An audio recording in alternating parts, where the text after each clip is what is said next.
welcome to the PetaPixel podcast. For expert advice, incredible selection, and the best deals on photo, video, and lighting gear, you go to B&H. B&H is PetaPixel's new gear partner. And for even greater savings at B&H, we recommend the B&H Paybu credit card, which lets you save the tax. You pay the tax and B&H pays you back instantly. Save the tax on eligible purchases shipped to eligible states. Or you can pay over time with our 6 and 12-month financing on minimum purchases of $199 for 6 months or $599 for 12 months. Terms apply. Learn more at bhphoto.com/paybu. Credit card offers are subject to credit approval. Paybu credit card accounts are issued by Comenity Capital Bank. Hey everyone, and welcome to the PetaPixel podcast. I'm Jaron Schneider, and I'm joined by my friends Jordan Drake. Hey! And Chris Nichols. Hello. And this week, we are doing the PetaPixel Awards. Now, the reason I'm introing this podcast, if you're a regular listener and wondering why Jordan's voice wasn't the first thing you heard, it's because I wanted to make it clear for anyone, we get this question every year. Yes, Chris and Jordan will still be doing Best and Worst, which is their thing. They do that every year. It is coming. I know this because Jordan is still editing it. And it's long. It's a long one this year, so get excited for that. This is the PetaPixel Awards, which is the awards we give out that are voted on by the entire staff, which Chris and Jordan are part of. And it's more of our, it's not the same thing. They're different, they're distinct. Yes. And look forward to both. Apparently, other people get to have opinions in this world other than myself and Jordan, which I don't agree with, but whatever. I mean, that's just the way the world works. And extremely useful when it comes to some stuff that we haven't actually used as well. I find that very beneficial to get their opinions on them. Sure. So the way this is going to go is this week we'll have our regular news segment, and then we'll jump into the awards where we'll go over the nominees, which were announced last week, and then we'll tell you who the winners are. And hopefully you guys will have some wonderful things to say about that. But before we get to it, Jordan, I'm going to hand over the baton to you, and you can do your thing that you do every week, which is ask us a question we're not prepared for. Yeah, absolutely. So this week is all about the best. So I'm curious, we don't do this ranking for us personally, but what do you think were the best episode and podcast that the three of us have released this year? I don't know. I can't even remember what we reviewed 3 weeks ago, Jordan. So you could just say the most recent episode.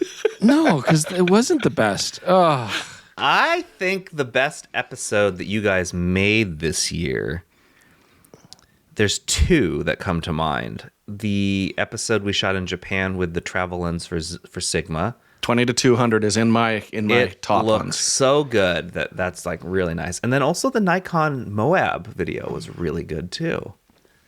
Yeah. So those are my two picks there. Podcast, I really like the grading ones with Gordon. So those two are always fantastic. I think last week's was a great episode. So yeah, I might even just and say people that seem one. to love them too. Views are always excellent on those. Yeah. So people seem to agree with you on them.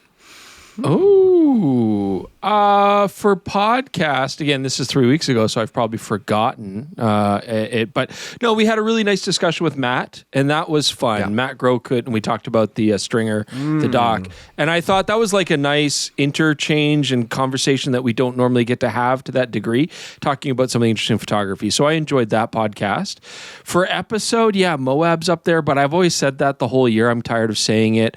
Alaska was pretty great. I did enjoy Alaska, so I would say that's up there as well, for sure. That'll be good. Now, I know people have only seen the trailer and stuff, but still, I think visually that was quite beautiful.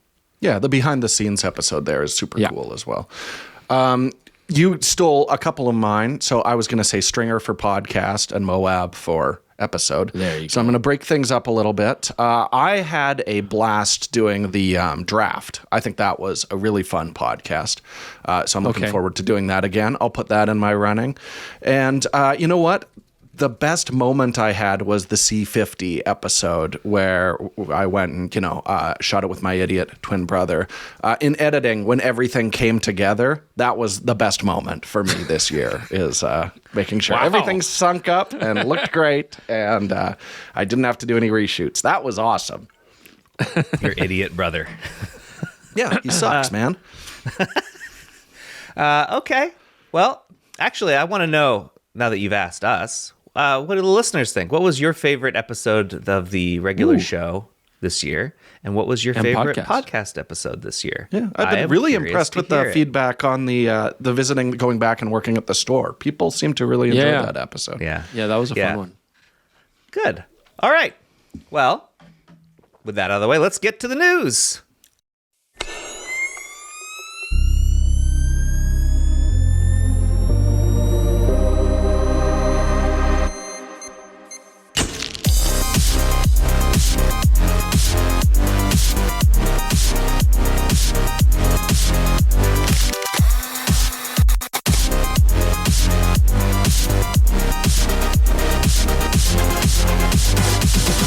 Actually, before we get to the news, I just want to quickly share that Sennheiser, who is one of PetaPixel's supporters, has a really good set of deals going on right now. And I think, Jordan, you actually have experience with several of these products. I do. But the HD 280 Pro headphones are on sale right now, which industry is super standard. neat. Yes. Yep. These are use them for excellent years. headphones. Great headphones. I just want to say I've seen Jordan wear these for many, many years.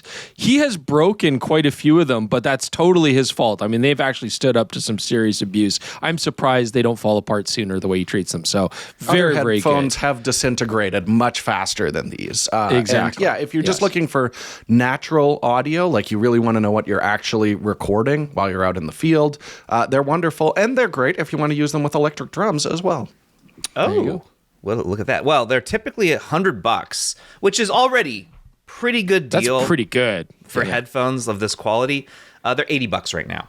Wow. On sale, so it's worth looking at.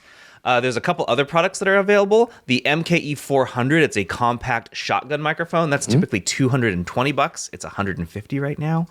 The MKE 400 mobile kit, so that combines that previously mentioned microphone with a few parts that you can use to record better quality sound. Phone mount. With a little phone adapter. mount. Yep, that's on sale as well. Cool. You don't want to be the person holding the little capsule up to someone when you're interviewing them on the street. That sucks. You want to put a little directional shotgun mic on your phone. And a full cage can be bulky. Yeah. Full cage can be bulky. Great little This solution. is nice. Yeah. The last one I want to mention is the Sennheiser MKE 600 shotgun. This is a nice, great microphone, higher end microphone. It's typically $350. It's $250 right now. So these are deals going on right now, specifically from Sennheiser. But you can find. I'll put the link in the description below to go actually find these products. But you can also find them on our partner B&H Photos website. Those deals are active there as well. So if you want to know what that Only MKE 600 sounds like, David Amell used it on the draft episode I just mentioned. So, great little directional mic. What were you saying, Chris? Oh, I was going to say only until the end of the year, December 31st. So you got to get on those sales. Yeah, there you go. Yeah. All right. Just thought I'd mention that. We're going to move on and talk about the news, as I promised previously. We got a few here. Affinity, if you guys recall, hit 1 million users, like 1 million downloads in 1 week when they first launched that new version of the platform. They hit 3 million downloads in 33 days. Contextually, before they were purchased by Canva, it took Affinity 9 years to get 3 million downloads of its software. So they did that in just a little more than a month, which is kind of bananas. And goes to show that the the mostly free to use, like 75, 80% free to use version of software like this, the DaVinci Resolve route, works. Yeah. And it is a huge rousing success for the platform. Yeah, Jaron, if those 3 million people didn't need necessarily the AI tools, how much did that cost them to get? Nothing. Exactly. Yeah. Yeah. The AI tools also you don't need if you're doing just simple photo editing. And, actually what's worth noting, even though it doesn't actually have the profiles in there, Affinity was the only program we could use to open Sony's A7 V files prior to review. Yeah. It worked. Even before their own imaging edge software, actually. So yes, that's it was interesting. I mean, look, I'd like to spend more time with it. I know you've talked about it quite a bit, and Canva's a huge market. A lot of people using it for making a lot of creative stuff so far. This is certainly going to be more powerful than the basic Canva software. So this does give you some pretty nice editing tools. I still have to get to grips with it. Some parts of the interface are still a little bit clunky, and I was like, I don't totally love the way it's laid out. Probably more just because I'm used to Lightroom, but just like DaVinci, because it's free, you can try it out, take time to master it. It costs you nothing, and if you gel with it and it works for you, you've got a great software. I mean, it had quite powerful editing tools. I would put it ahead of like pretty much all the manufacturers' editing software, to be honest. Yeah, which is a low bar. Is a low bar, but still, it did a pretty good job. Yeah. I've been kind of surprised just looking at the discourse online. It happened almost immediately in the same way that we saw Blackmagic fans everywhere when Resolve switched over. Like within a month now, we're seeing Affinity as like really getting cheerleaders online. Right. Like a lot of people who were using Lightroom before are really excited with this switch. So yeah, if they iron things out a little more, I also want to spend a bit of time with it. But usually quick turnaround, I'm firing up Capture One because I know how to use it. So we will have more time in the future. So I am going to keep an eye on Affinity. I've been kind of procrastinating this, but I have a story in mind that I want to write. And it's that Affinity right now feels about 8 months behind Adobe Photoshop as far as like the AI powered tools that are actually useful, like generative fill, the selection tool, that sort of stuff. It's acting like Adobe did earlier this year, where I was like, this isn't right. But in that period of time, Photoshop's like selection tools have gotten like insanely good, like very reliable, really good background remover, really good at isolating subjects. It's become very simple to use. Affinity has an ability to get there, but by the fact that they're only 8 months behind, the software is basically brand new. All these tools are not they're not far behind. So it's pretty exciting to see a real competitor really try, and like they've been pretty obvious and open about it. Like, yeah, we're taking on Adobe. Like that's the plan. Yeah. So I like competition. So it's about time that this got competition in this industry. Yeah. Yeah. All right, next story. Not great news. It's kind of sad. Acclaimed British photographer Martin Parr passed away this past weekend. He was 73. Mm-hmm. Yeah. He's one of those photographers too where, I mean, a lot of people are familiar with his work because he did some really interesting stuff. He had a cool style to his photography. But even if you're not, you might be like, who is Martin Parr again? You've seen his photos. And like, he made a lot of books. Beautiful documentary street photographer, although he shot a lot of like neat stuff on the beach or in big gatherings, and really cool like wide angle stuff, environmental portraits, getting close to people. I love that he had a style of like acknowledging people. They know the camera's on them in a lot of cases, and like kind of a cool saturation, vintage looking, negative kind of look to his color. Shot a lot in England and throughout the area, and just, yeah, you've seen his beach photos of people just like chilling out on rocky beaches, sun tanning, and just cool slice of life photography. Yeah, I always say like my favorite photographers are one where you can get an idea of their personality by looking at their photos. Yeah. Martin Parr is a huge one of that. You can tell he's like snapping the shutter right when he sees like something abstract or interesting or goofy. And yeah, it's just scroll through. Yeah. There have been a ton of people reposting his images since he passed away. It's worth just scrolling through there. There's a lot of potential inspiration. It's an incredible body of work.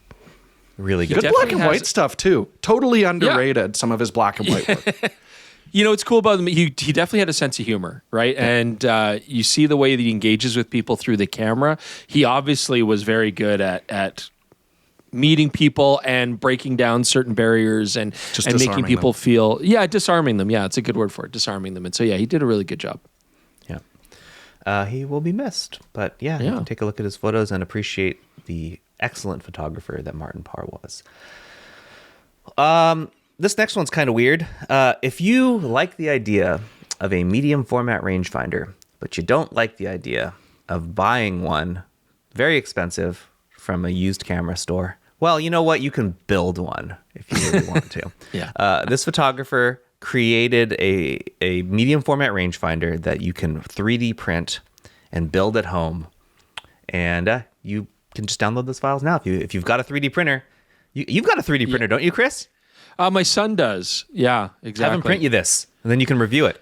Maybe, yeah. It's interesting. I mean, the guy who made this, he's made it like open source, and I mean, he even acknowledges that he was really like building on the framework that a lot of other 3D printer photographers have done. This is Albert Cornelissen who made this. He wanted something that was gonna like be very similar to a Mamiya 7, Mamiya 6 kind of style, fixed lens, compact, but still with large format.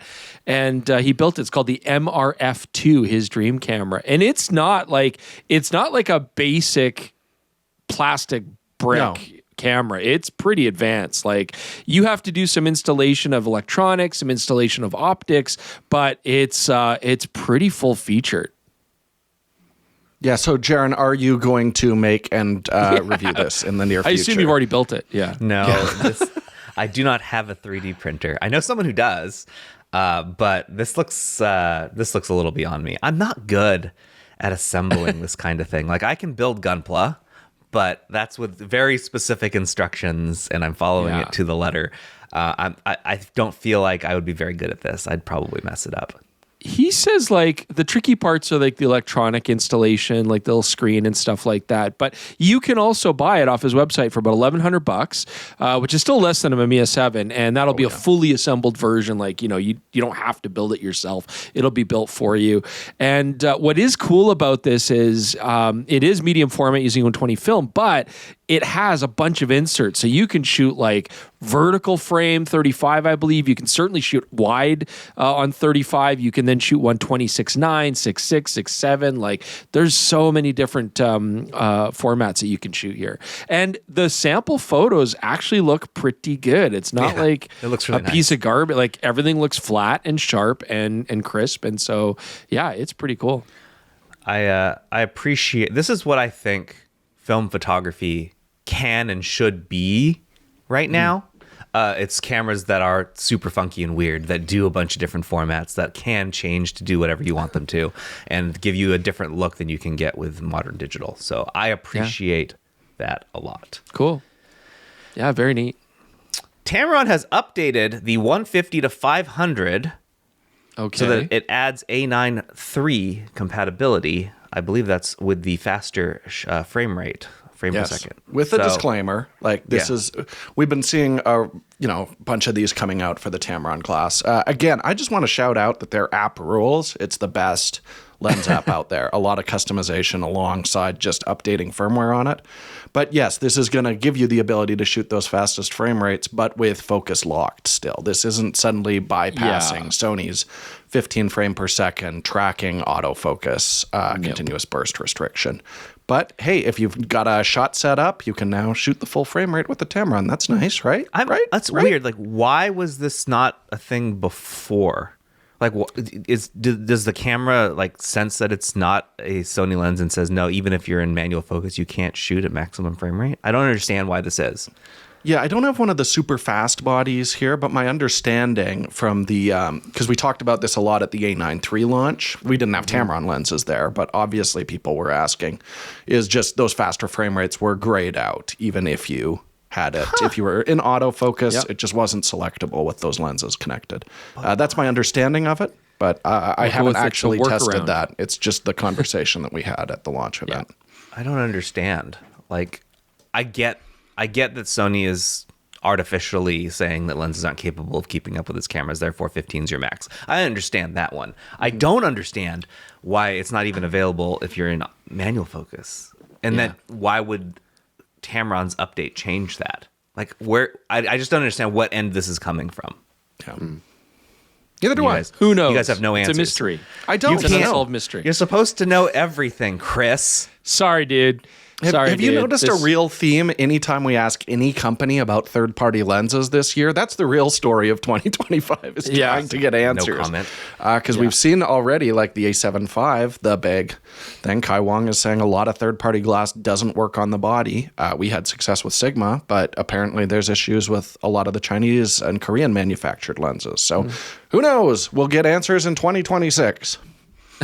Yeah, for what it's worth, on that note, we have asked Sony, and we have been sitting and waiting patiently for them to answer us. But seeing as there was a huge earthquake yesterday, maybe they're not thinking about answering right now. I don't know.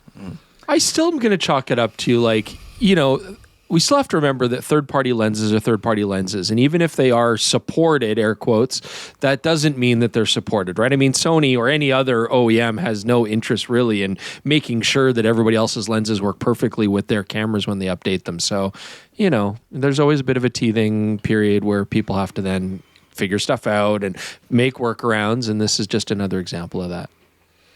If you want 100% compatibility, then you go with the original manufacturer. This next story is interesting to me because we didn't have the best luck with these, so I guess mine's still going strong. Yeah, somewhere. I thought we had near 100% failure. I know Jordan had multiple fail on him. I had one fail. Micron is giving Crucial the boot and has decided they will get rid of this consumer brand entirely. So they weren't that crucial after all. Wow. Chris, do you have one handy? You looking for it? It's around here. It's around here somewhere.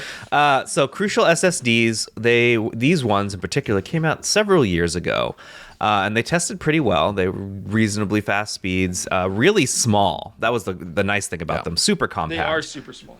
But so Jordan, small that you lose them in your office. Yeah, Jordan had them fail regularly on him. They just in Idaho, like as if things weren't going bad enough already. My most notorious shoot, I also had drives failing. It was brutal. I had one fail too, and I believe I gave one of mine to you that hadn't failed, and then that proceeded to fail. So they're not fantastic. We weren't recommending Look what I found. Hey, you found it. Chris still works.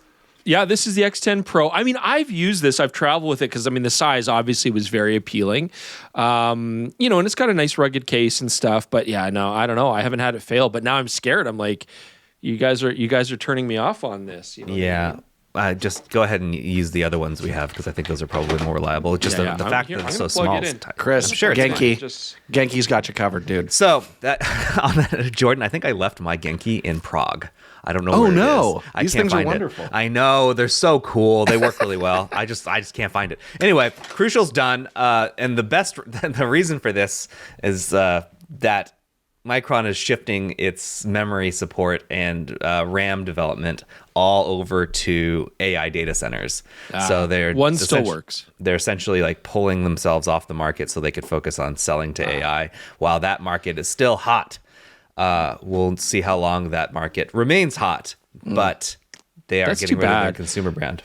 I have fond memories of Crucial because I actually used a lot of their high performance RAM in my PC builds, and they were always, back then, they were always good and they were reasonable and, well priced, and they were fast and they looked cool.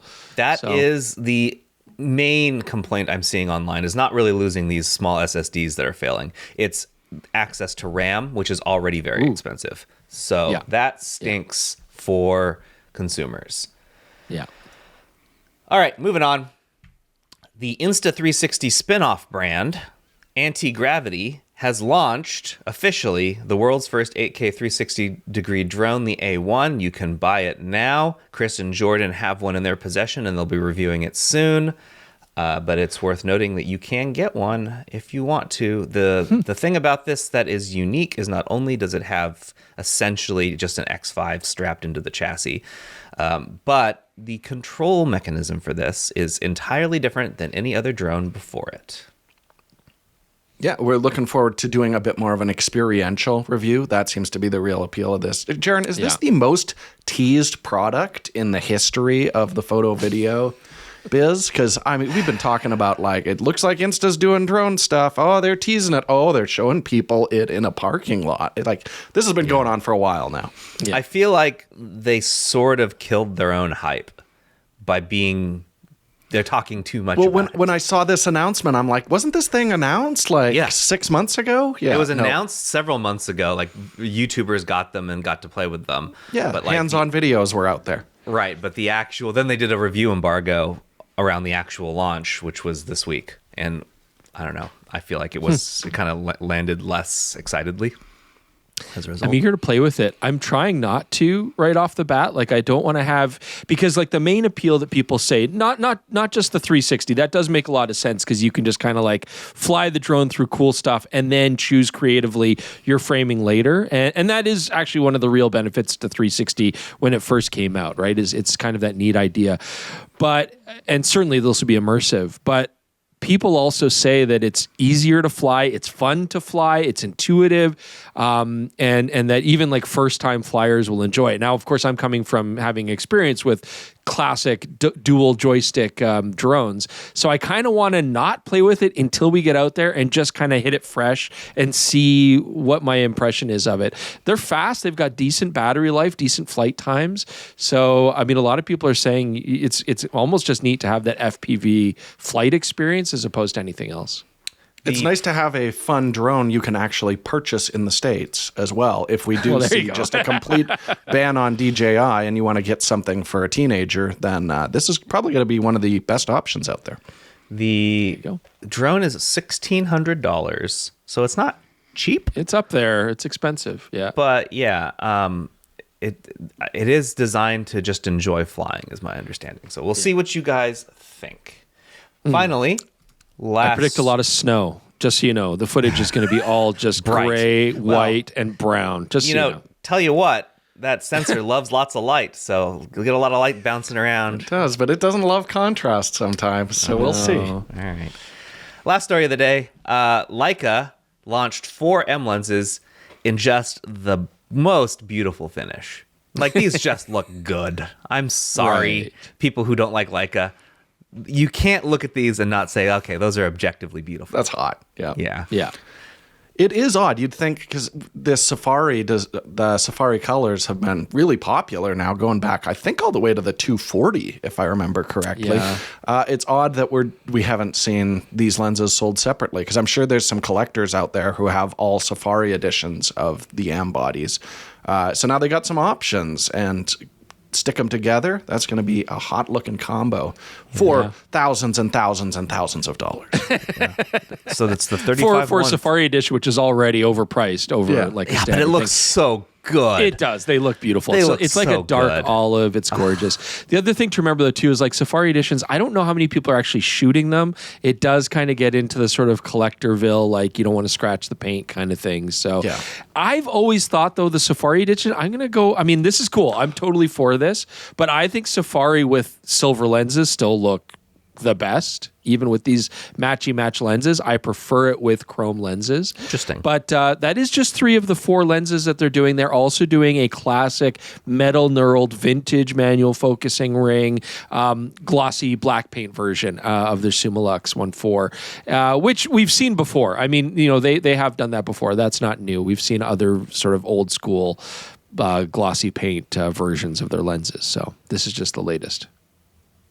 Jordan, you look like you wanted to say something, and then... No. I was just going to say my earbuds are like roasting me right now from Chris's hot take about the chrome lenses. But I truly believe in subjectivity. You know, it's got but I'm just saying it's got chrome finished dials, which I've always really liked that contrast. But hey, if you want to be matchy, i.e. boring, get these olive lenses. Go for it. Wow.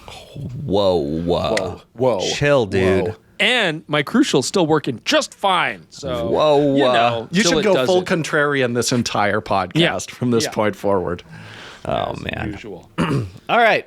So, with the news behind us, are you guys ready to talk about the PetaPixel Awards?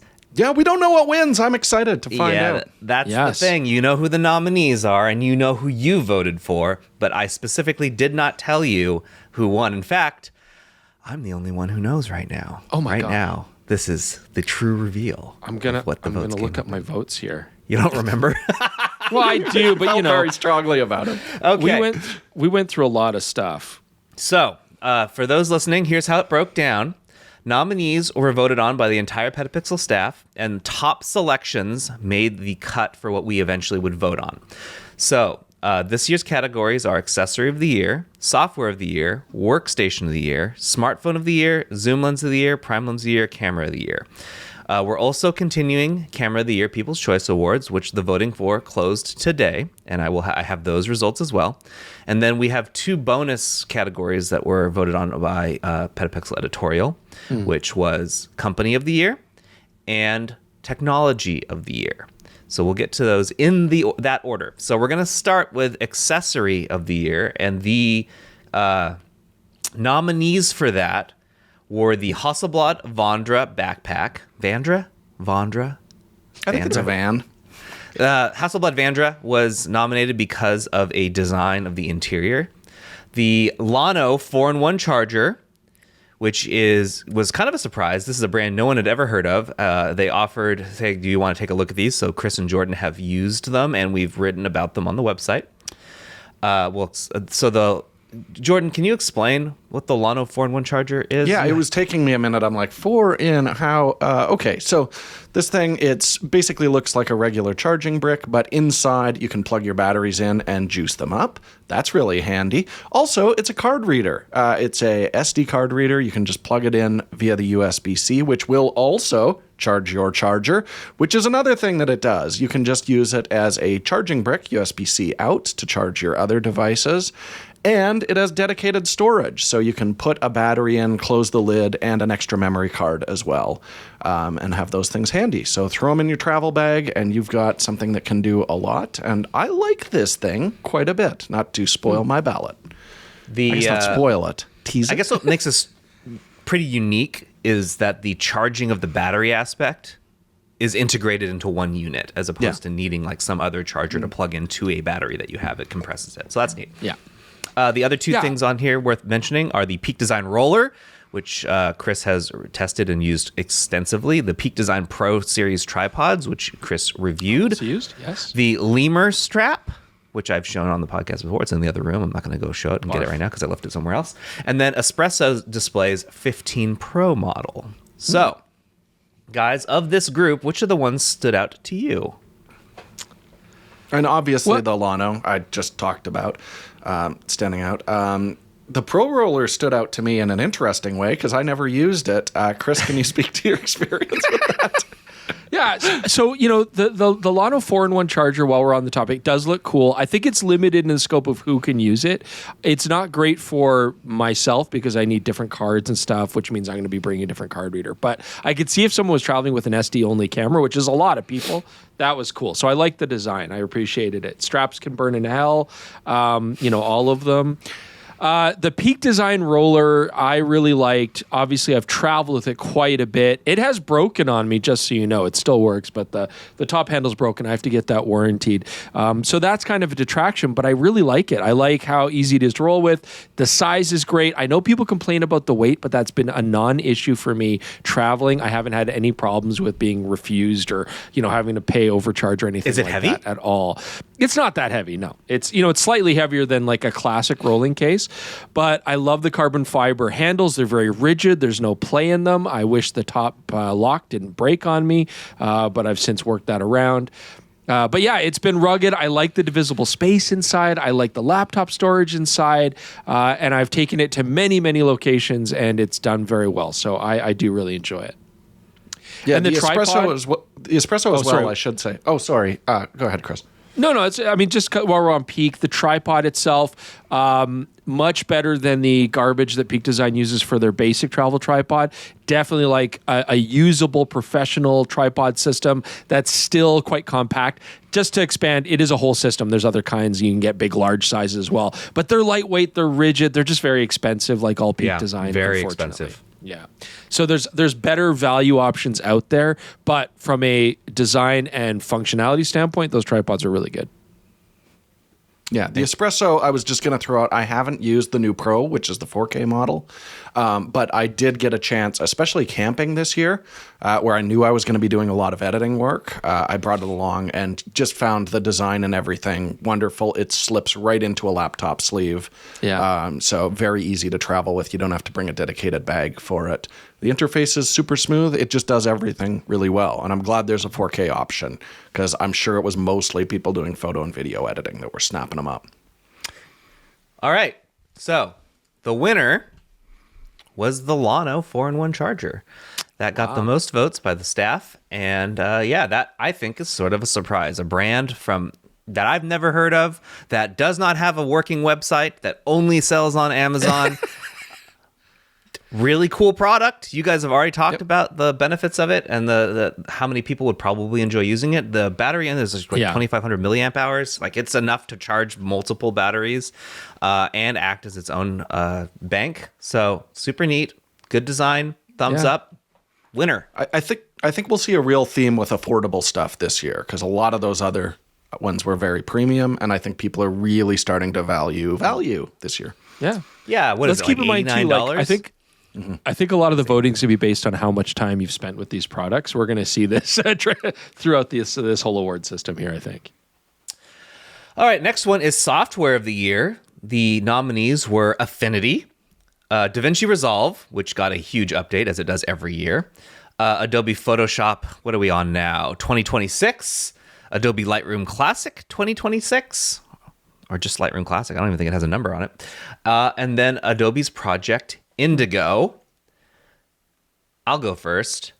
I think that the ones that stand out the most here is the newcomers, which would be Affinity and Project Indigo. Some of the team is really into Project Indigo. I personally have not used it enough to say if I liked it or not, but I have used Affinity quite a bit, as we talked about earlier in this episode, and I found myself very impressed with Affinity, and every year I'm impressed by DaVinci Resolve.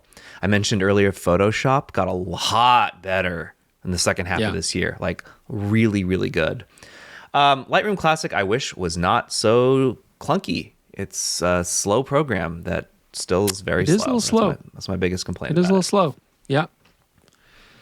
It's still what I use. Like this is a good example of like you kind of only know what you use. I mean, DaVinci Resolve's great. I rank that quite high this year because it is great, and I love the fact that they still offer it for free, and it keeps getting better. And I mean, it's really slick.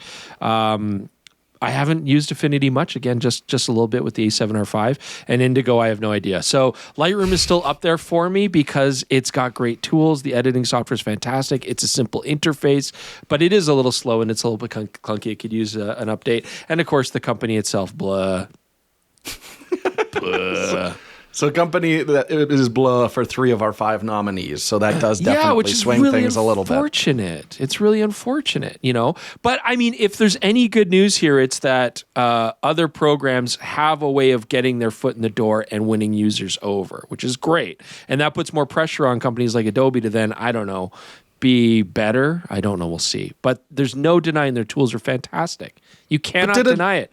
Their tools are fantastic. I don't know. Well, Jordan, do you have anything to say before I reveal the winner?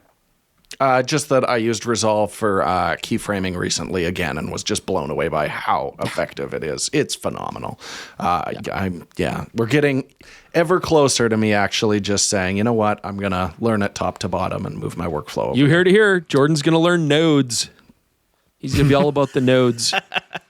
Well, this one was close. A lot of the votes were like, the top ones were pretty neck and neck. But just eking out a win was Affinity. So Affinity is the software of the year. Yes. DaVinci Resolve and Lightroom were up there as well. Very, very highly liked programs. Wow. So the next one is Workstation of the year. And this one was slightly changed from last year. We last year had like iPad was bundled into Accessory. But given how I've watched Chris actually use an iPad as a workstation, as a computer, we moved it into the computer division, and essentially, and if you can use it for your work, we voted on it as was it good. And there weren't that many nominees in this category this year. There was the iPad Pro with M5. There was Apple's Mac Studio with the M4 Max, which isn't the highest end Mac Studio you can get. It was just the one that we thought had the best value. And then the Asus ROG Strix G16 laptop. I know that you guys haven't used the Asus ROG Strix, but what about the other two? I haven't. I mean, I've only used the iPad Pro out of these kind of things, right? I have a question, like, because the point I want to make here. So the Asus ROG, I haven't played with it, but you've played with it, Jaron. Is it loud like a jet engine? It's a PC.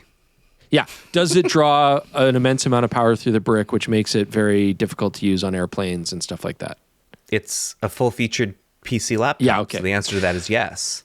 Damn. See, so that's I love PCs. I still use my PC desktop. I always will. I haven't used Macs, like actual iMacs at all, other than Jordan's when I stab the screen thinking it'll do stuff and it doesn't because it's not a touch screen. I love that you call them iMacs as well. Yeah, MacBooks. They're all iMacs, all of them. iMac Pros, well, whatever, because we're talking about the studio and stuff, right? Not just laptops. And it's like... I love the PC idea. I love the PC laptop. I rocked it forever, and it's just too power hungry and it's too noisy. I mean, I had no problem with performance or compatibility. I still far prefer Windows file structure. I don't care what anyone says. It's nice to see though that the iPad Pro has now Apple's making an OS which has Windows in a way, and I do like that feature. I like that they're trying to work on that. But the iPad Pro for me has been a battle. I love the dream potential of it, because it's so small and it's super powerful and it's convenient and it's good battery life and I can take it anywhere and I can have it in my camera bag at all times without it being a burden. And so I love that idea of it, and that's why I've been struggling with it so much, and it's getting better slowly. And so for me, that's been my workstation, and I stand by it. I think it's great. But like the new OS, I'm having some serious issues with. We're working on getting those resolved with Apple. But it's always like a learning curve and a teething stage, and like there's always annoyances that they refuse to fix. I don't know.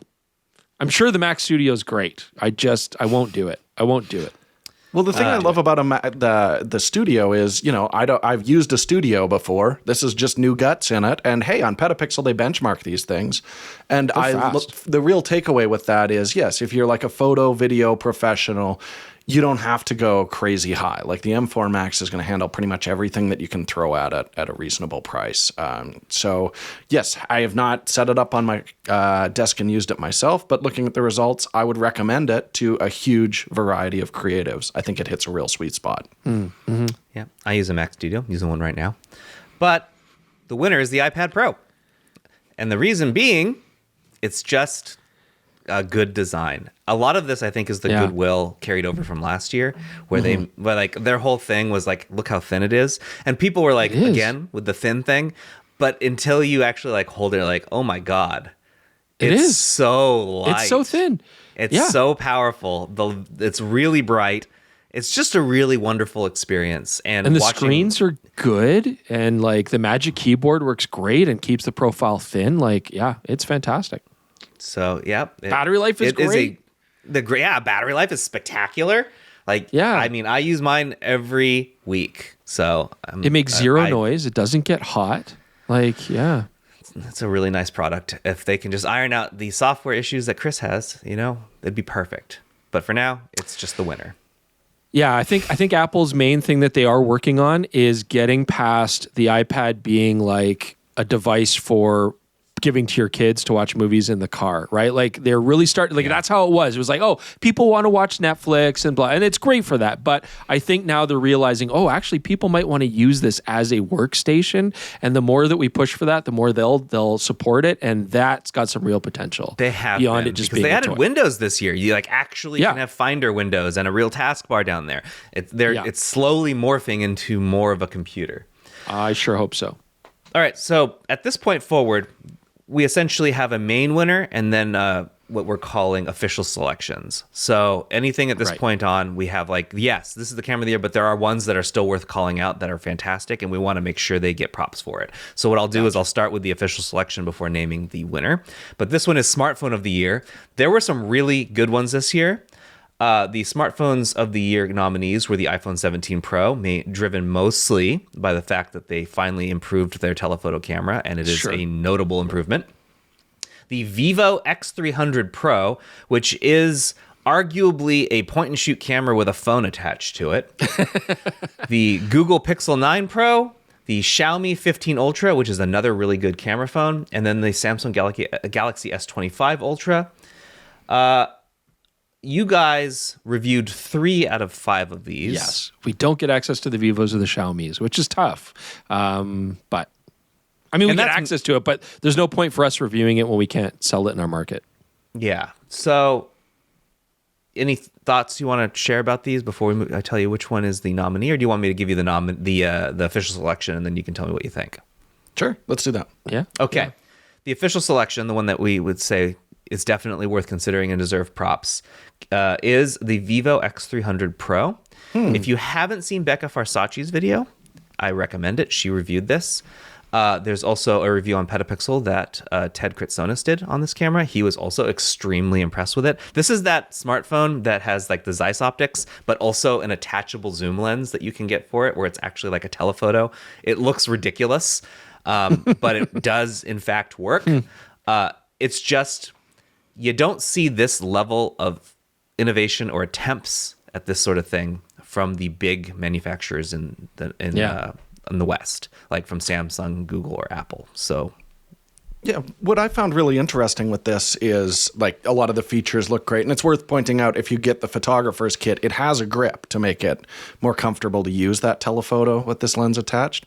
But the smart thing I thought they did is, with so many of the Chinese phones, they're like, we're just going to put the biggest thing in it. And last year they had a Type 1 sensor, which is kind of the biggest you can see in a smartphone. This year they're like, you know what? We can, just by using computational photography, get better results with a faster, slightly smaller sensor. Yep. But still larger than what we're seeing on a lot of the North American phones. And it clearly paid dividends outside of the telephoto. So they're not just throwing like, put the best at it, which has been the trend in China. They're really thinking through, how can we make this a balanced model? And yeah, it looks awesome. Yeah. yeah. Yeah. Well said, Jordan. I would hope that we get to play with these phones more, or find outlets where we can use them more. So that's something we're certainly going to work on going forward. The tough part really that I think has to be mentioned is, because our remaining three, the Samsung S25 Ultra, the Google Pixel 9 Pro, and the iPhone 17, North America has really such a restricted market that way. Even if there's alternatives, honestly, those are the three, right? That power users are going to consider. And it really puts Google and Samsung in a difficult position, because they have to compete with these other phone brands in other markets. And I don't know that they're doing great there. And then when it comes to America, it's tough because they're up against Apple, which is a juggernaut in the North American market. It really is. And so their approach is definitely very different than Apple's. They're definitely going AI heavy, but that's not always a positive. Some users will probably find potential there, but a lot of other users will be turned off by the idea completely. So yeah, I don't envy their position in the North American market. It'd be great to see more competition come into the market, but I don't know if the current situation will ever allow these Chinese phones to come into this market. So, or not anytime soon. Anyway, so yeah, it's a weird place. It's a weird place. I'd like to play with them more, but it's going to have to be outside of North America. Yeah, and the winner here is going to be indicative of just what we have access to: the iPhone 17 Pro. Sure. Basically, everyone on the team is using it, and also the other thing that's great phone. Worth mentioning, they're huge in Japan too. Like, really popular. popular. It's a great phone. When we were on Australia, Chris, couldn't buy it; they were sold out. Yeah, Like, hugely popular phone. And the thing is, this ugly. The thing is, this year we can actually say, I have one too. I put mine in a case. We can actually say that the pictures that you can get with this phone across the board are actually at least good. Yeah, they're at least, it's a significant improvement. It's still the best video taking phone, and that includes all those Chinese brands. It's actually still better than all of them. So that's one place where at least Apple can say, yes, we are the best at this. It's video. Yeah, so they got good cameras phone. now. Yeah, the photos have a more natural look to them. Like, there are times, I will say, where I do like the images out of the Google and the Samsung, because they look a little bit wild and they look, vivid and whatever. But yeah, man, the Apple's just, it looks more natural. My wife still loves the Google. She loves the way it looks, and it is a more saturated, more vivid kind of look in a lot of cases. All right. Now, on to the camera equipment, someone might say. Ooh. We're going to get into lenses.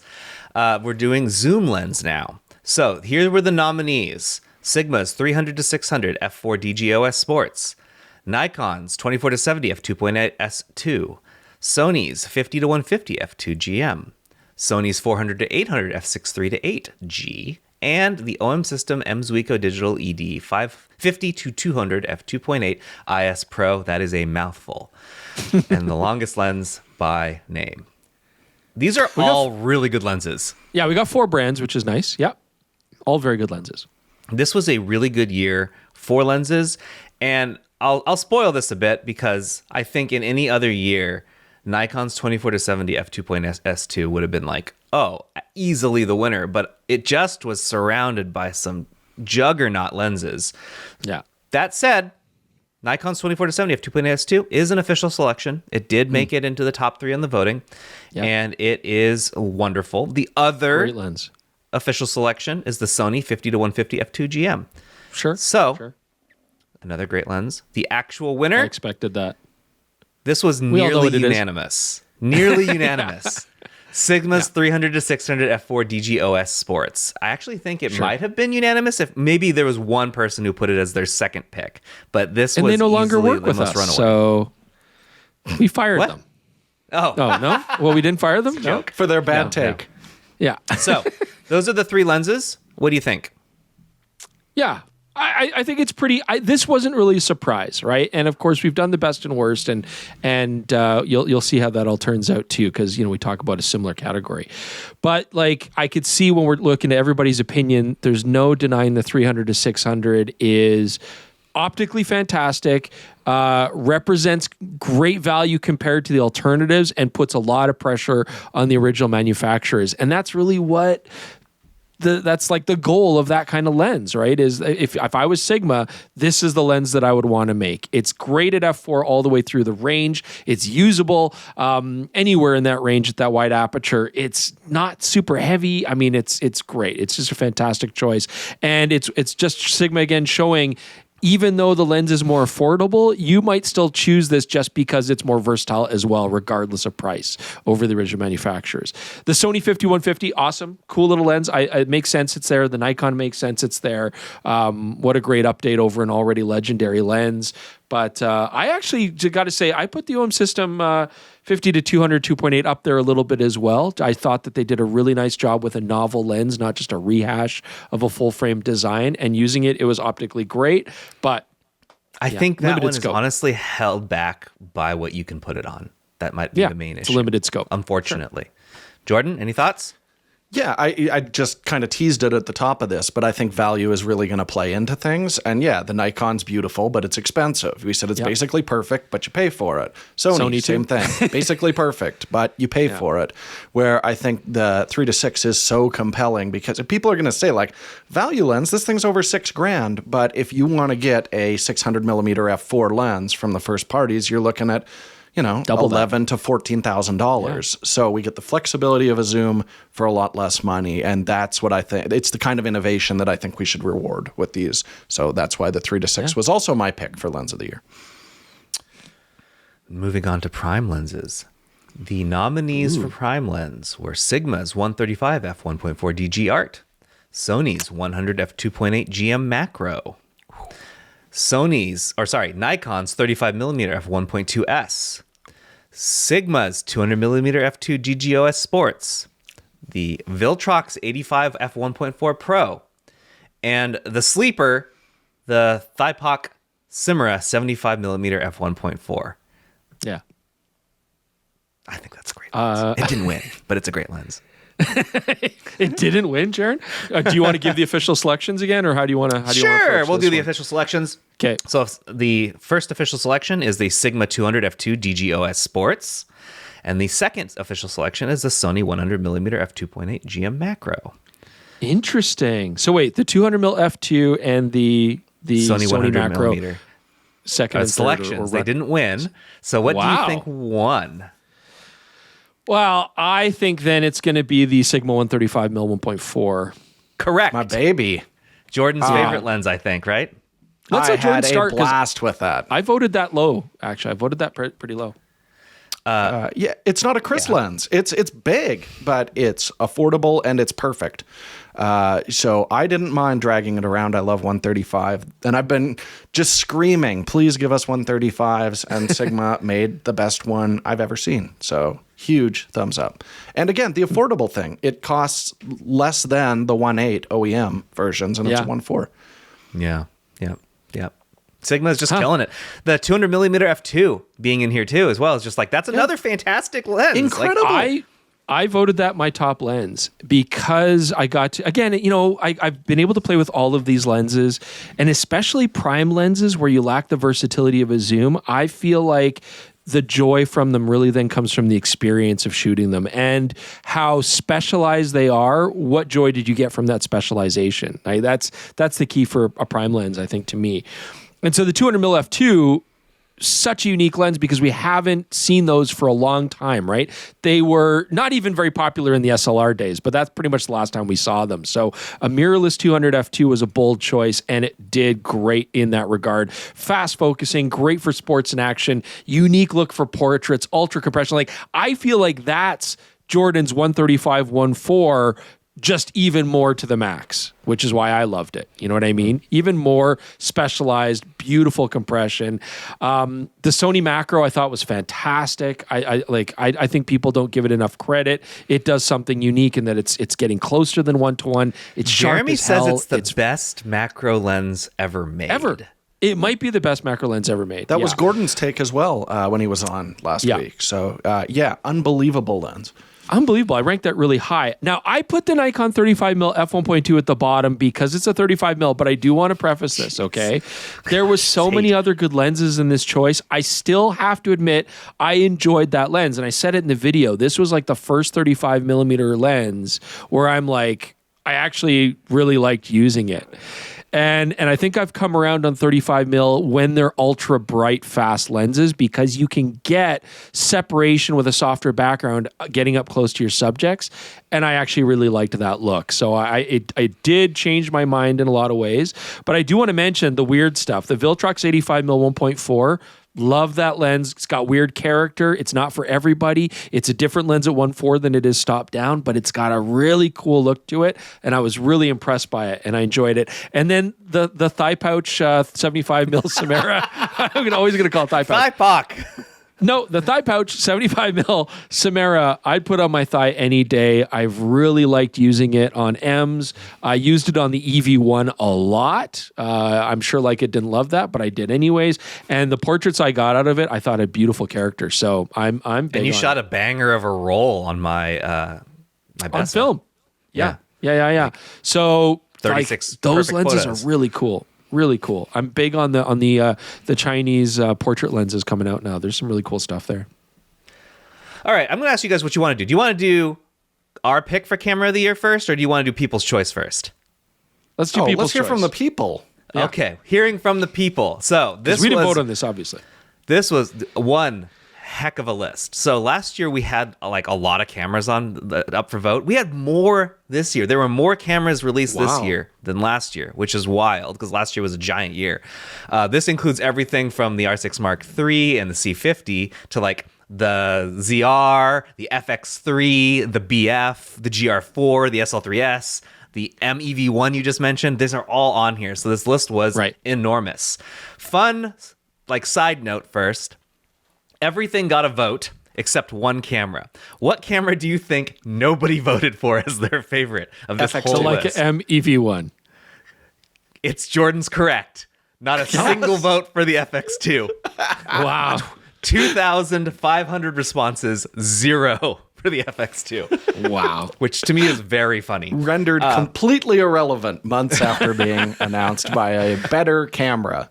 Yeah. The MEV1 actually got 14 votes. So it got, I can't say it had 14 times more than the FX2 because anything times 0 is still 0. But it had a lot comparatively. But it was interesting to watch these votes come in because initially Nikon was running away with it. The With the Z5 II, I assume. Yep, the Z5 II and the ZR both were like, pretty popular almost immediately. Yep. Mm-hmm. But in the Value. last, like the 4 days leading up to it, one camera started creeping up and then just blew away with it. And the Really? People's Choice Award with over 40% of the vote Whoa. is the Canon R6 Mark III. Wow. So congratulations to Canon. The people have spoken. Yes. They And like it's your important to note the A7 IV was available for this vote as well. So Correct. people knew about both. I'm sure they've looked at reviews. Wow. Correct. I'm curious, how high did that A7 V rank? The A7 V pulled in just a little more than 6% of the vote. The Z5 Wow. II actually had double that, over 13%. People of the vote. hate the Sony name. I'm going to go ahead and say that. I think they're not like, I want to speak to this. I feel like maybe the public opinion on Sony is more negative than we think it is. In a lot of It's cases. super strange because Sony was like everyone's favorite. Beloved, Like yeah. they love it. I don't know how it happened, but seemingly all of the goodwill that they have built up over the years was just got flushed down the toilet. And I don't know how and why. I can't really see an explanation. The A7 V is a really nice camera, but for some reason it is the most hateable camera for whatever reason. I don't get it. Interesting. Future podcast talk. What happened? What happened to Sony? Yeah. The other thing worth pointing out is I think Nikon may have split their vote because they had two pretty compelling cameras and they're very different. Right. So like the ZR and the Z5 II combined actually did, if you combine them, that's around almost 20% of the vote with those two cameras combined. It's just that unfortunately it's split. The other one that got a notable number of votes, and it's actually more than the A7 V, was the Fujifilm Xe5. Oh, Yeah, I could see that. Yeah, I like that camera. That got about 10% of the vote. So, I like that camera. Yeah. and the last one that got a notable bump on here would be Hasselblad's X2D 100C. That's also got a significant number of votes, but It's everything making else waves. was It's Rough waves. showing for the S1 too, man. Yeah. So the S1 II, yeah, I mean, you brought it up, so I'll tell you. That got where I just saw it a second ago. There's so many cameras on this list. Where is it? Panasonic. There it is. That got 3.5% of the vote. Yeah. Ooh, low. So now we'll talk about the quote unquote experts. What did they pick? Here are the nominees: the Canon R6 Mark III, the Sony A7 V, the Panasonic Lumix S1 II, the Nikon Z5 II, the Hasselblad X2D 100C, and the Ricoh GR4. Yeah, we should point out we didn't have access to like what's your favorite camera of all the cameras, right? This was sort of the short list for what our users, our staff voted as their most popular. Correct. Yeah. They these nominees were picked by people who you were allowed to nominate your favorite cameras, and the ones that received the most nominations made the final list. And from that final list, we voted the same way it worked with the rest of these. So I'll give you the two official selections, and that should reveal to you what won. Official selection 1 is the Nikon Z5 II. Excellent camera. Yeah, Chris, totally. As we talked about earlier, you liked your shoot in Moab and Jordan. It looked beautiful while you were shooting it.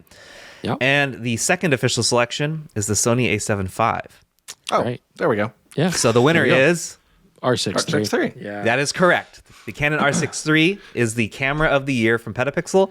Here's the thing. The final votes to come into me were Chris Nichols, and it was up to him. It was neck and neck leading up to the final votes coming in. Whatever Chris decided went above one or the other. It didn't even matter in what order he put them in. He could have made the Canon and the Sony his least two favorites, but whatever order those went in would have pushed him So to the victory. I chose the Canon over the Sony. Yep. Yes, you absolutely. did. And because of that, you are now the bearer of all of that responsibility. Congratulations. Oh boy. Yeah, well, the people agree with me, so I'm vindicated. I'm fine with that, Yeah, absolutely.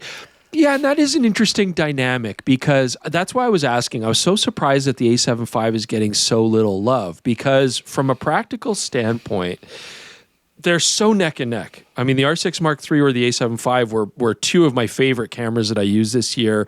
They're effectively the same price. It's unfortunate the Sony's a little bit more expensive, but they're basically aiming at the same target audience. I mean, they're great hybrid cameras. They've got great focusing, similar image quality. There's going to be little things. I know a lot of people are yelling about Open Gate being absent on the Sony A7 V, and that's true, but the video quality of their 4K footage is fantastic, right?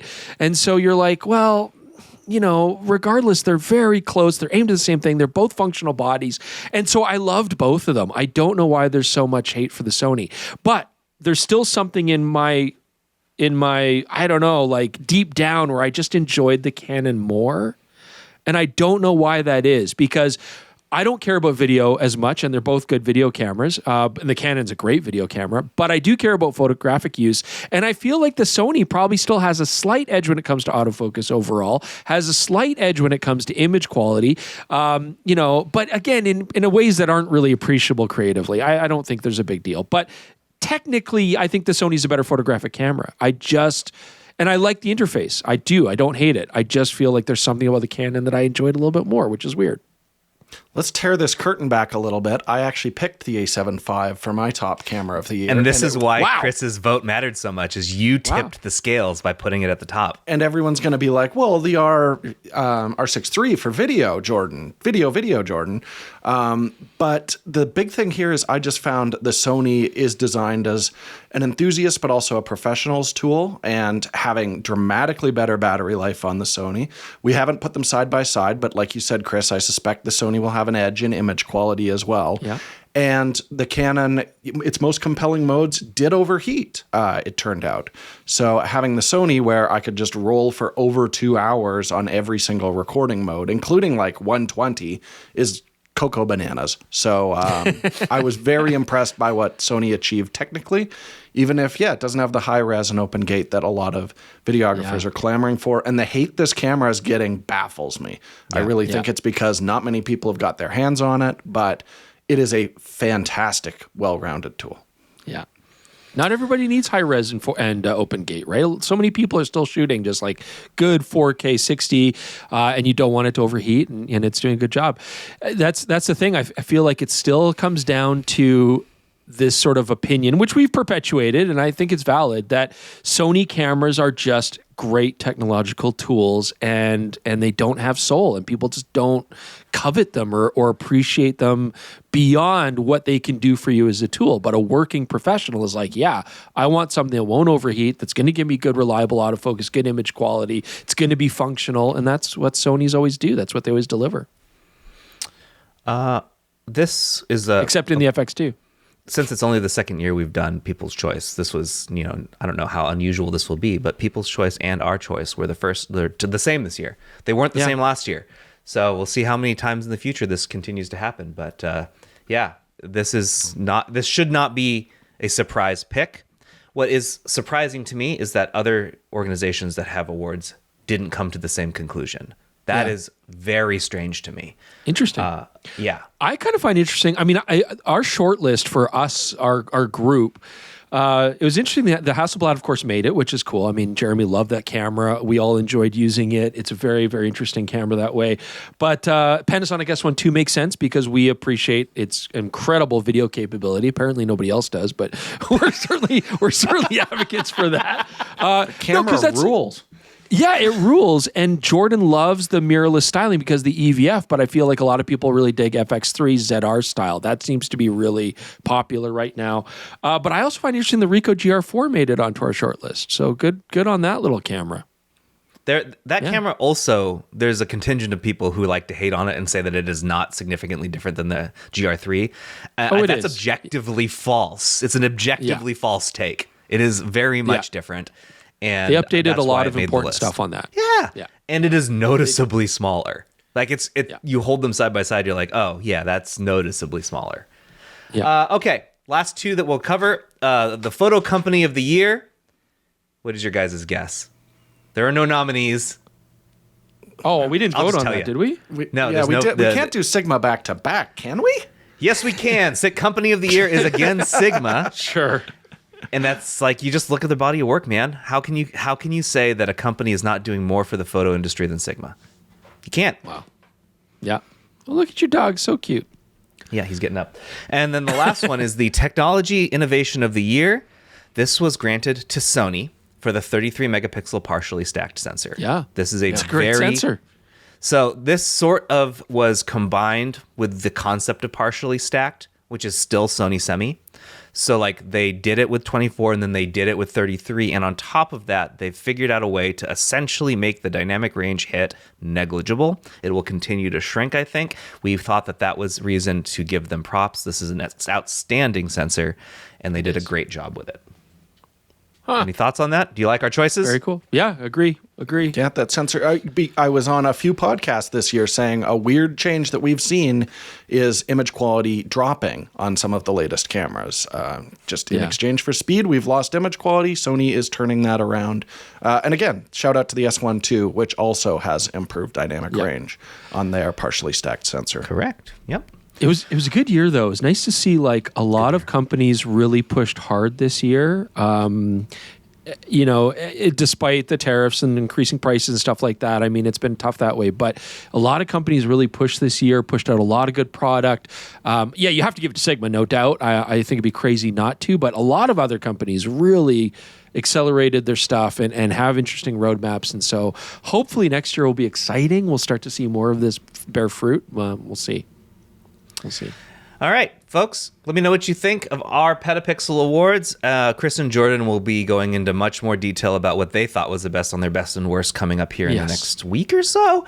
But with that, we're going to move on to what have you been up to. I'm going to pass it to you guys while I let my dog out of my office. So I've been what have you enjoying been the up background to? show. Well, he's running around like he's ready to leave the room. So go ahead, one of you. I haven't been up to anything. I'm going to let Jordan take this. I haven't really done anything. I mean, some Christmas shopping, winter tires for my kid. Like, it's just been life lately. Sick parent. Like, it's been not a fun week. It's been a just getting stuff done week. So, Jordan, hopefully you have your something. hand. Let's talk about that. I mean, I burned my hand on a on a frying How's it look? pan. Can I see it? It's not bad now. You can't you look really fine. see it, but it's just leathery. It actually didn't turn out to be as bad as I thought, but it hurt really badly that first night, like tons of pain, because it's quite a big burn across my hand. But, so again, just adding up to it was not a fun week for me. I did When not you grabbed that handle, did you cuss? No, because all my kids were there. They got to see their dad drink some whiskey and, breathe like a pregnant woman. And, yeah. I'm glad that you are not maimed. Yeah, and because all my kids are there. They've seen me burn my hand really badly, and you're trying not to lose it. So I had a hard time sleeping that night. I'm better now. It's fine. It just looks grody. Grody, great word. I was in the thick of it last podcast recording, and we didn't talk about what have you been up to lately. But let me tell you the saga of a cat. Okay. Now, I have never had a cat. I like cats. I don't dislike them, but I've never had one. But our neighbor was leaving town, and she's like, would you guys mind cat sitting for me? And we're like, yeah, the kids would like that. That sounds great. So she brings the cat over with all the stuff. No problems there. Cat books it under the couch immediately. We're like, okay, that's fine. Typical. It's a little nervous. Yeah, its owners are gone. It's confused. All right, I say goodbye to the cat under the couch and go to sleep. And then nothing. We have food all over the house. We have a litter box. We bought multiple litter boxes. Like, hey, where is this thing? Nowhere. My wife and I go to bed like Sunday night. It's been 48 hours. We're just like, I would say despair is the correct word there. Just like, we killed this damn cat. We are the worst people ever. The context is, Jordan, you couldn't find it. I'm sorry. Yes, it just disappeared completely. It disappeared completely. No signs. Didn't eat food. Didn't use the litter box. Nothing. So yeah, we were convinced it was just dead in the walls somewhere. Monday morning, we saw some pee in the litter box, and I wish there was footage of my wife and I like jumping up and down, holding hands, being like, "We didn't kill the cat." We were over the moon with that, and so then we went and acquired a trail cam where we could see this cat roaming around from like 10 p.m. until 6 in the morning, just dodging us successfully for quite a while, until the cat was supposed to be picked up the other day. And I went down and I shined a flashlight at where I'd found this cat hiding in the back of the storage room, confirmed the existence of the cat, went upstairs. The owner met us there, and the cat goes missing again. So, it's like had no way to escape. It was in the storage room, no idea. It had then found a way to crawl in between the walls, between me going upstairs to meet the owner and the owner coming back, who sat in our house while we were gone trying to coax this damn cat out and eventually succeeded. So before I was like, I like cats. I'm fine with them. They deserve the reputation that they have earned over the last millennia. They're little a-holes, and this was a negative experience for me. Moving forward, I will not be doing that again. That's what I've been up to. There you go. Yeah. Wow, that was a saga. Cats are cats. There's no other way to describe them. They're cats. Ugh. I've had quite a few in my life, and each one has been a love-hate relationship. They're awful. Never got to the love point.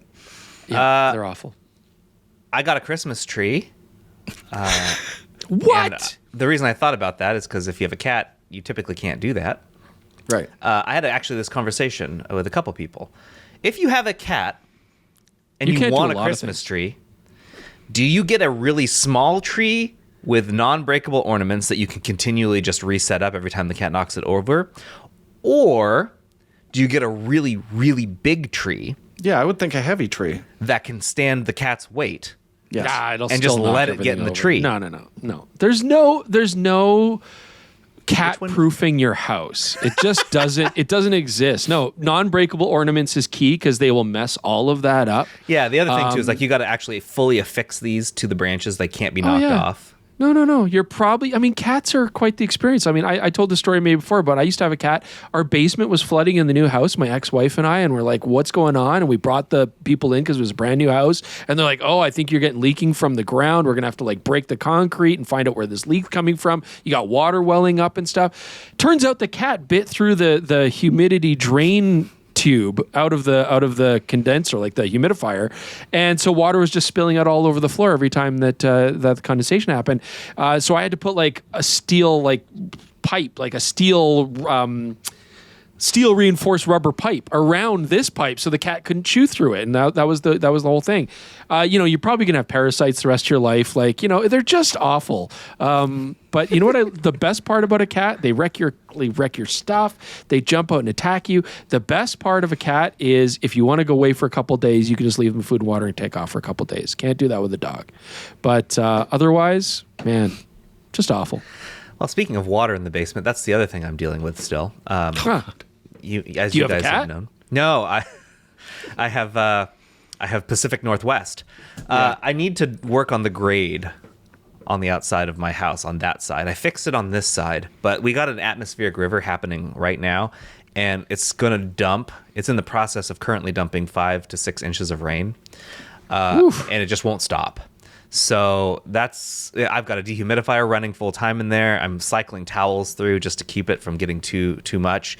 Once it stops raining, the water stops, being a major issue. But when it continuously rains for like 5 straight days, which we're expecting, it's going to rain for 3 more days. It's just a lot of water. It's just a lot of water. But that's what I've been up to, buying a tree and cleaning my basement. Wow. Our water's solid. It's been a real right downer. What have you been? Look, man, it's the winter. People should understand that we have lives and we suffer with reality just like everyone else. I know you love the PNW, and it's great to visit, but when I visit there and I'm like, oh, everything's got moss growing on it and like plants living on your house, I'm like, no, I'm out. This sounds like trouble. Nature likes to try and take it back every year, and there you go. All right, let's get to some tech support. We have some tech support to get to. Yeah. It's been a long time. So let's start with an email from, the email is LoLearyJ. As much fun as it is to talk about gear and technology, I'm equally interested in learning more about the artistic and creative side of everything. I would love to know if you have a specific creative you look up to, whether it's a photographer or videographer, or whether they have a YouTube channel like you where they educate people, or if they're just a lot to learn studying their work. Who are some of your favorite creatives, past or present? I'll go first. Or Jaron, yeah. David Amell.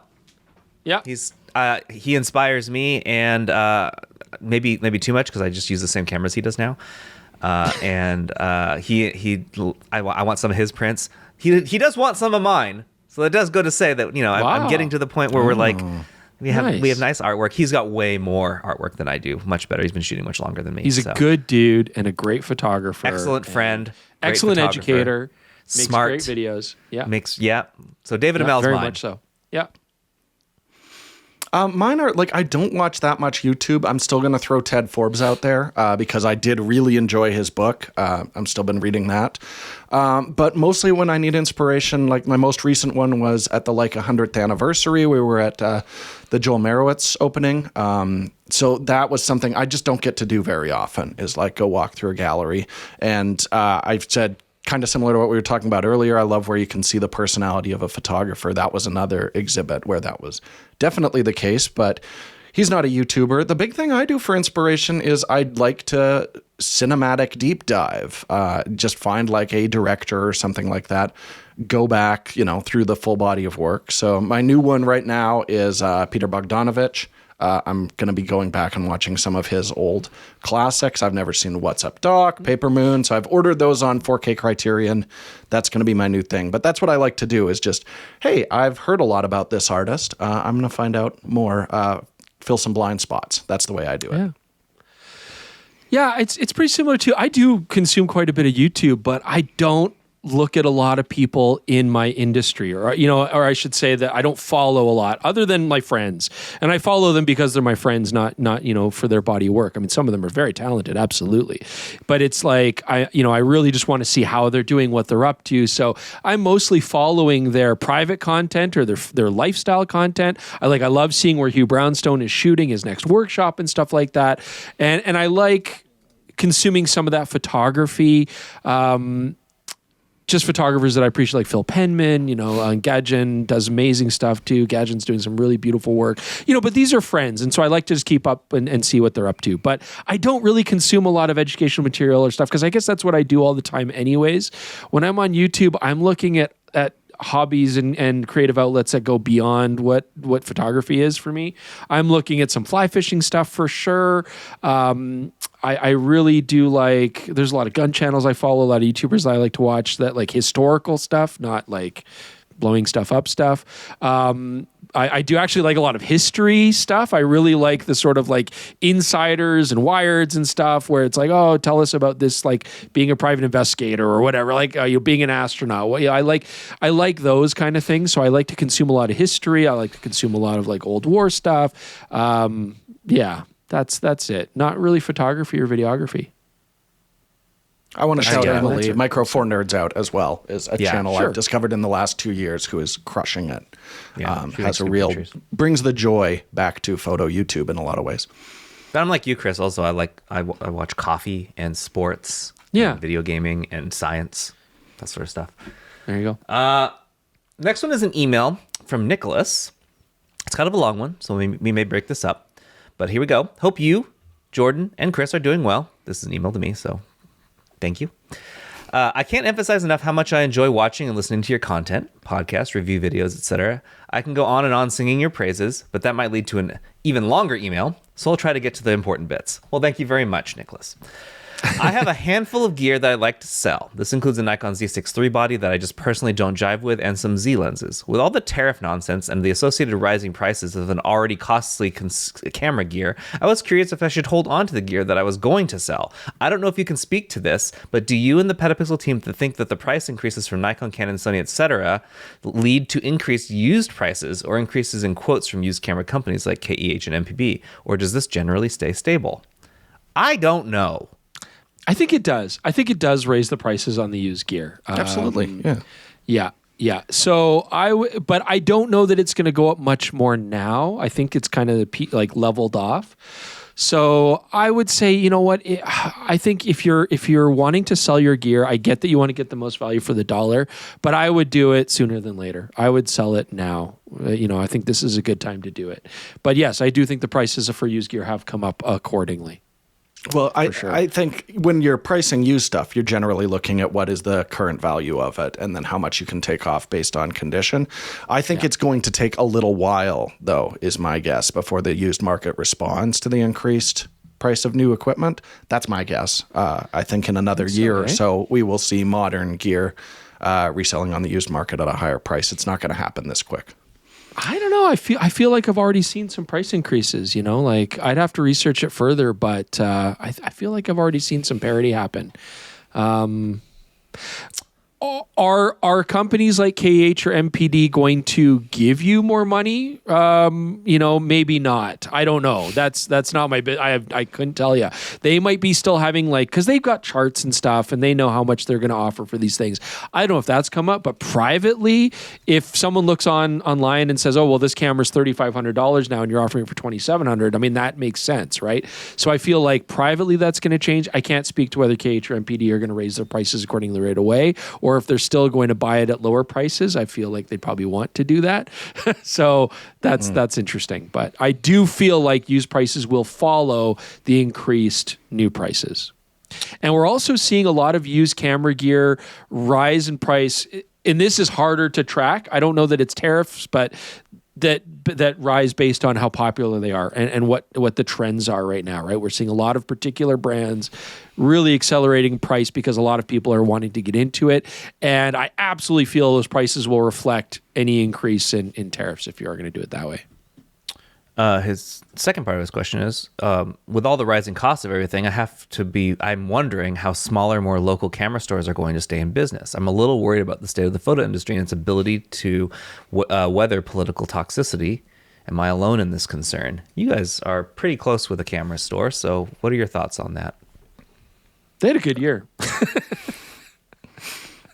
Yeah, I do think it really comes down to, can you make it more than just brick and mortar, where it's a place you can buy the boxes that already exist, where the camera store is doing great. Like I was at a photo event the other day where they're just like, hey, here's a bunch of Sony cameras, models and lights. Come hang out with some pro photographers and test some gear, things like that.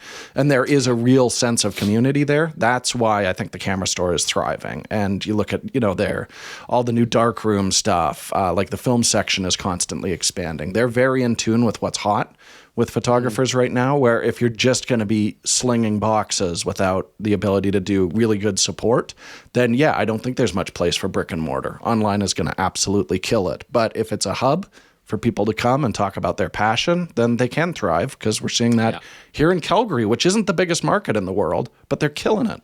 They do it really well. Yeah, they do it really well. Good customer service, lots of knowledge, a great place for people to hang out. Everybody feels welcome. You're right. It really does. That's why they're doing well. And their pricing's good. I mean, it's not like you're going to get better pricing somewhere else. It's just, it's very easy to click on a box online and have it show up at your door. But especially with camera gear, it is wonderful to talk to people and get that expert advice. It's always been good for that. It was that way when we were there. It was really fun to go back, Jordan, and do that shift again. And it was that same feel. So, yeah. Follow up to this. How do camera fads and resurgence in prices come to fruition? Having my fair share of darkroom hours, I was slightly surprised to see film cameras have had a resurgence in popularity over the years. I'm way more surprised to see point-and-shoot cameras seeing a significant resurgence in popularity and used costs. Is there any way to predict the, quote, staying power of a camera and its desire amongst the future masses? It seems like there isn't, and it's just a crapshoot. It's a crapshoot, I think. I'm going with crapshoot. I think culture is right go ahead. No, sorry. No, we've been right about some stuff, Jordan, right? And we've predicted some stuff. We were right about mirrorless and it took off. We were kind of whatever about smartphones, but that's taken off. I never thought point and shoot cameras would come back the way they do. And that blew my mind. Film, we were kind of like, oh, film's probably going to become a real specialty niche thing. And it's actually totally become a mainstream product again. So I've been wrong as many times as I've been right on that. I think the classic rule of society that every 20 years something will come back into fashion is 100% correct. When I was a 90s kid, the 70s was unequivocally the greatest decade, and we embraced everything from that period. Now we're seeing like all the kids love stuff from the early aughts. So yes, it is, we had the film boom started kicking off about 7 years ago, which would tie in perfectly to that. Point and shoots, we go back to 2005, that was point and shoot time. So I do think there is some truth to that, absolutely. So what you're saying is Pentax just has to make it to 2030, and then their time they're so will shine. close. I bet we'll see like a rebound a little bit in like DSLRs. I think we'll make I do think so. I think there's going to be a lot of people who are like, oh, this is kind of fun to shoot and the mirror flips up and I'm looking through piece of glass. I don't think so. Talk to me in 5, man. I predict we'll see. I don't think so. All right, so this is the end of the email. This is a long one. Thank you again, Nicholas. Above all else, in this tumultuous, frustrating, and often toxic environment, please know that I greatly appreciate you, Jordan, and Chris, and the rest of the PetaPixel team. By the time you read this, I will have subscribed to PetaPixel. Woo! I listen weekly and always look forward to hearing your voices. You and your team's candor, humor, transparency, and ability to advocate are severely understated gifts to the industry. Thank you, and hope to run into you all someday. Thank you. Thank you. That was really nice. Nice Appreciate email. that. All right, we got time for some more. Let's get to Bruno. I'm going to live this up. Here we go. Hi, Jaron, Chris, Jordan. I watch every single video and podcast you released in the recent years. Love the show. I speak from Brazil, and I have a ZV-10 and a Sony 70-350G lens, which I bought before a major change in taxation on imported goods. Importing the same kit from B&H today would cost me more than a year and a half of minimum wages. So, beside upgrading to the A6700, how can I improve my autofocus for bird photography? The ZV-10 doesn't have any subject detection mode for birds, and in my tests with selecting a subject on the touchscreen and letting the camera follow it, usually the camera loses itself if it's not really obvious or human-like. I managed to capture some good results using AFC and wide focusing area, and I quickly switched to manual when the camera locks in something weird. With this technique, 30 to 40% of the pictures have decent focus, which is really frustrating. So, is there any hidden settings or techniques to improve autofocus? Any firmware hack or to enable bird detection? Any way to reduce subject tracking failures? Or any other option besides selling my car and buying an A6700? I could email some samples if it would help to evaluate. Thanks for your time. Keep up with the great work. Thank you, Bruno. You know, having shot now, I'm not a bird photographer, but having that week in Costa Rica to really shoot nothing but birds was very enlightening, and I've always known it to be challenging, but it was really a really great experience to see exactly what's involved, and it's tough even at the best at times. And unfortunately, Bruno, there's not much you can do, because I feel like you're doing what's right. 30 to 40% using a wide AFC zone sounds about right. The real-time tracking on the ZV-10 is effective, but as you say, it doesn't have specific subject detection for birds, and I do feel like that makes a big difference in your hit rate.